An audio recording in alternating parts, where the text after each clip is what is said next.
How's it going, everybody?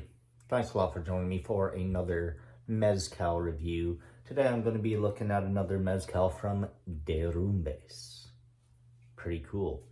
They collect Mezcals from 7 different states in Mexico. I've reviewed 6 of them, and today I'm going to review the final one of the series, the Oaxaca. Surprisingly enough, it's the only one I haven't tried yet. Technically, I have had it in a few cocktails, but I haven't tried it straight yet. So yeah, pretty cool. So going into this one, semi-blind, I have given it a sniff. It's gone in plenty of Mezcal Negronis. I used it with Bitter Bianca, a grapefruit aperitivo, and Mágico Místico, a Mexican grapefruit amaro. Equal parts, and then some grapefruit bitters. Stirred that up, added a little bit of grapefruit peel. Absolutely delicious. It tasted of grapefruit.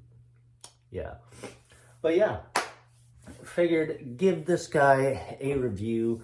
Sorry, got a bit of a sniffle going on. It is the Canadian winter right now, and you can expect that.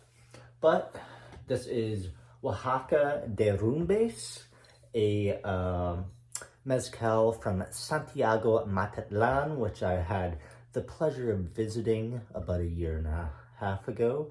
I visited a few really cool palenques in Santiago Matatlan and Santa Catarina Minas, and really cool stuff. This one's made by Maestro Mezcalero Javier Mateo. It's coming in at 46.4% alcohol by volume, lot 12 of this particular mezcal, and bottle number 3172 of 5,800. It was bottled or distilled on in February of 2022, so it's a little over 2 years at time of recording. So yeah, there we go. 5,800 bottles. That's quite a lot more than the rest of the Derrumbes products that I've tried. I know a couple of them were like under 300, pretty sure. I think the Guerrero and the Tamaulipas were quite small batches. Yeah, let's get into this guy right away.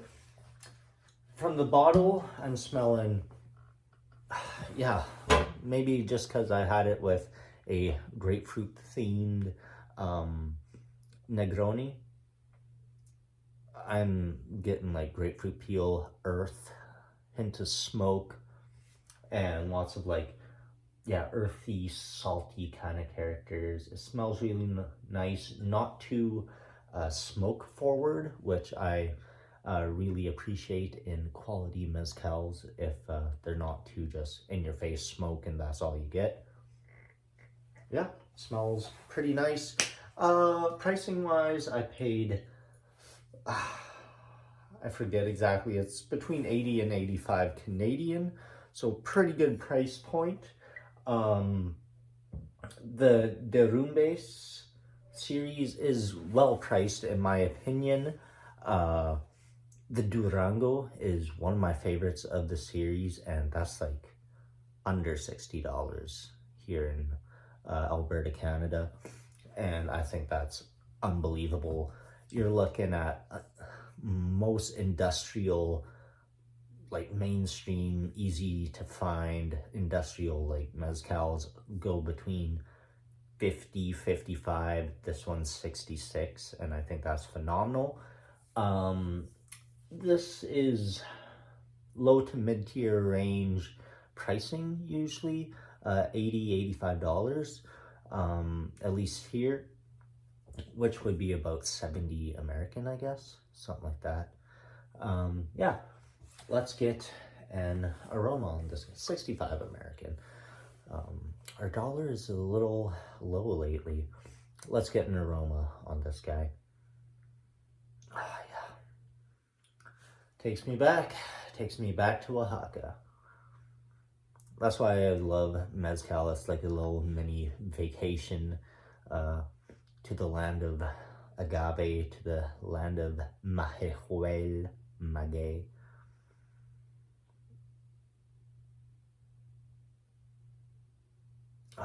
Yeah, you just get that roasted piña, that smoky piña aroma.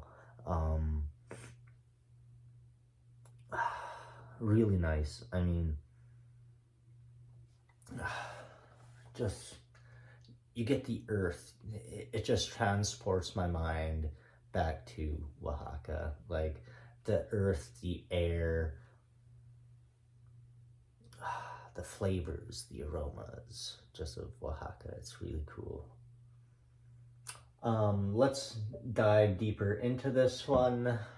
As it aerates, I find these mezcals are a lot better if you just sit on it a little bit before sipping.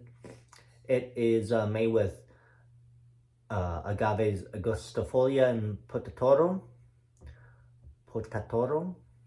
which is Esperin and Tobala. Pretty sure Tobala. Then it's pit roasted with black oak, Tahona ground, fermented with wild yeast and wood, and distilled in copper pot stills. Yeah, 46.4%. I like that proof. I tend to like my mezcals between 45 and 55%. That's when you know you're getting more flavor, you know, like it's not been proofed down as much. If I see something like 40 or sub 40%, then I kind of know it's kind of usually a kind of bad product. But yeah, really cool. Yeah, let's get further into the aromas as it has opened up a bit. Yeah, I am getting a citrusy note to it. Orange peel, grapefruit peel.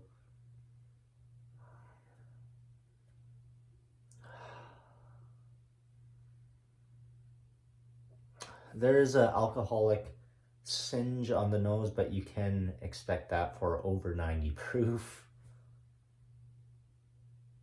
I'd hope at least, or else this would be an extremely dangerous thing to drink if you couldn't smell the alcohol in it, you know? But yeah, smells amazing. Let's give it a taste. Salute.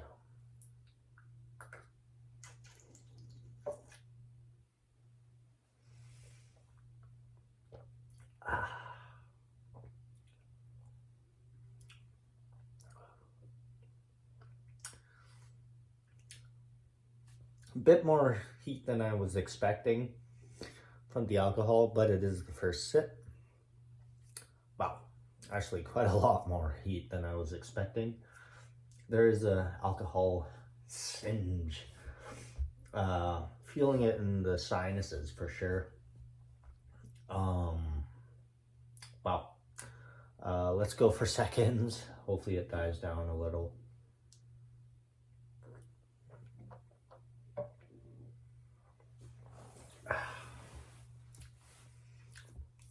Died down a bit. Flavors are coming through. Again, sweet agave, roasted piñas, almost like a slight tequila vibe to it, peppery, almost like some sort of poblano or jalapeno heat to it.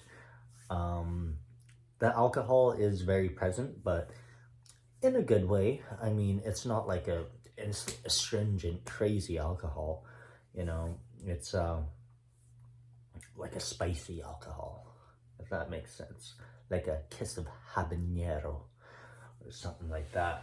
Yeah, smoky, earthy, salty, minerally, lots of minerality, solidity, stuff like that. You get the earth, you get the stone, you get the air, the smoke, of Oaxaca, of Santiago Mataplan. And that's what you want in a good, solid mezcal. Um, it is a solid, not mind-blowing espadín, or mezcal, I should say, as it is in ensemble. You do get a little bit of that floral citrusy note from the tobola. I think it really suits this. I opened it up, gave it a sniff, and I'm like, this is going to be perfect in a Negroni, and boy, was it. The tobola just brings out that burst, that pop of just zest, you know. Really cool. I really dig this one. Worth the money? Yeah, I'd say so. I'd put this in this. It's in the same price range of the Alipus mezcals. So yeah, right around there. I give this like a B plus kind of rating. It's nice. It's a solid like 87 kind of thing. I dig it. Good in cocktails, not too expensive to that you're not gonna make a nice Negroni out of it. Like some of these like Cinco Sentidos products, El Holgorio, stuff like that, even the Derrumbes Huerero, I didn't want to put in cocktails because it's a little pricey. $100 to $150 is a bit more than I want to spend on a cocktail mezcal. But it's good enough to sip, cheap enough that you could put it in a cocktail. So if that sounds good, yeah, there you go. I wouldn't use something of this quality in a margarita though. It would have to be like a really spirit heavy kind of cocktail, that like a Negroni, like a Manhattan, something like that. Yeah, a Manhattan with some sort of vermouth, like a white vermouth, and then mole bitters. You got something good, a sweet white vermouth, mole bitters. I think that'd be neat. An old fashioned, mole old fashioned, mezcal old fashioned, something like that. Really good as well. But yeah, anything else? Yeah, citrusy, earthy, it's everything you want in a solid mezcal. It's not going to blow you away, but neither will the price point. So there you go. Solid B plus, 87, maybe an 86 rating. Yeah, only complaints, not super exciting, not anything that stands out, and nothing that, I don't know, a little too harsh on the booze, but hey, it's a strong drink. You can expect booze. So there we go. That's been Derrumbes, Oaxaca. Mezcal Derrumbes puts out great products. They're all worth picking up. Though I wasn't a fan of, I forget the one, the Zacatecas. It just tasted like a tequila to me, like an expensive, like overpriced tequila. The San Luis Potosi was a wild ride. It was like spicy. It was jalapeno forward, cilantro, lime, like salsa verde of mezcals. Durango, just well balanced, a little sweet, a little citrusy, but earthy. The Tamaulipas was wild, like cheesy almost, funky. I got like jackfruit, lots of tropical vibes from that one. What else was there? Starting to, I forget. Couple more. I just forget. There's so many. Yeah, and it's been a while. The Huerero was my favorite. Like oatmeal raisin cookies dipped in chocolate and dropped on the ground, pretty much. And that was freaking phenomenal. One of the best mezcals I've had to date. I like the Guerrero mezcals. I always mispronounce the state name, Warrior State mezcals. Absolutely phenomenal. This one's good. Oaxaca always produces great stuff. Almost always produces great stuff. And there we go. Thanks a lot for watching. Hope this review was informative. Stay tuned for more spirit reviews. I have a Pisco in the fridge. I should review Piscos. I have an Amaro, a Mexican Amaro. I think that might be cool to review. Yeah, start reviewing different types of spirits. It doesn't all have to be mezcal and craft beer, you know. But yeah, cheers.